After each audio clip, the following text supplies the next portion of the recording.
address the issues that we have outlined in our strike notice. Wakazi wa kaunti ya Samburu wana kila sababu za kutabasamu baada ya serikali ya kaunti hiyo kwa ushirikiano na Wizara ya Mazingira kuzindua mpango unaolenga kukabiliana na athari za mabadiliko ya tabia nchi. Mpango huo ambao unahusu ugavi wa mbuzi 1000 wanaoweza kustahamili kiangazi na ambao umefadhiliwa na wakfu wa FL Loka umezinduliwa baada ya wakilishi wadi katika kaunti ya Samburu kuungana na kutafuta suluhu ya kudumu ya mabadiliko ya tabia nchi.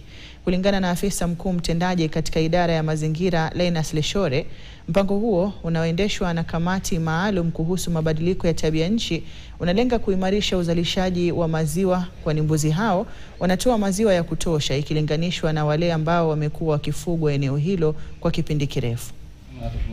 Today to witness the launch of the distribution of a number of breeds, Gala goats, Dopa and dairy goats. Lakini dairy sana we are introducing a new breed.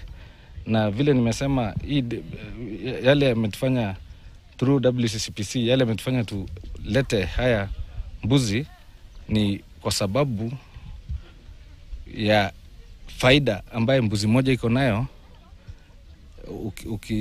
compare na our local breeds. Kwa hapa kama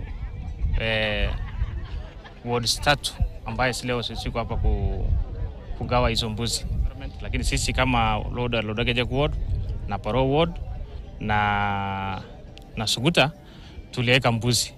Na sisi kama Lodwar ward sisi tuliweka Dopa. Sisi kama MCS tulikuwa tumeketi tukaweka pesa kwa miradi hiyo. Na leo ilikuwa ni siku ya kuja kulaunch ndio beneficiaries waweze kupata hiyo mbuzi. Na kama kwa ward yangu nimeweza kufanikiwa nipate mbuzi 144. Naam, Rais William Ruto